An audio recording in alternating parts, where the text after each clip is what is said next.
sometime next year in 2015, Stephen Colbert will be the new host on CBS. We're seeing an entirely new late night lineup with Leno giving way to Fallon, now Letterman giving way to Colbert, setting up this sort of like Fallon v. Colbert thing, similar to the way our parents had Leno v. Letterman.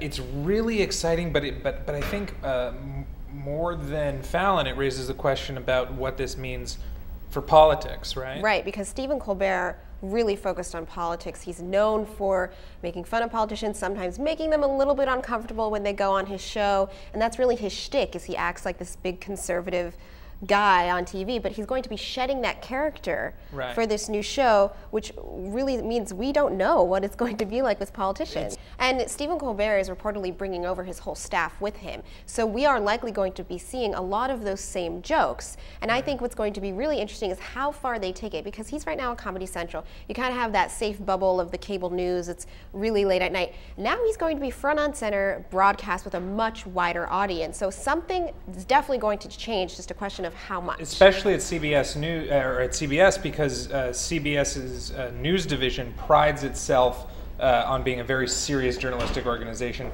Certainly would not want to embrace some sort of bias. Speaking of Comedy Central, this opens up a huge sort of conundrum for the folks over there, because what they had this huge, powerful block in the Daily Show at 11, Colbert Report at 11:30. Now all of a sudden you lose half of that equation. What do you do to fill it in? Right, and John Oliver, who would have been the likely successor to Stephen Colbert, has gone over to HBO to host his own show. So yeah, who's going to take over? In my opinion, it's going to be one of the people right now with Stewart, Samantha Bee, or one of those ones, because they're getting really popular with their own little segments, and I could totally see them giving it to a woman.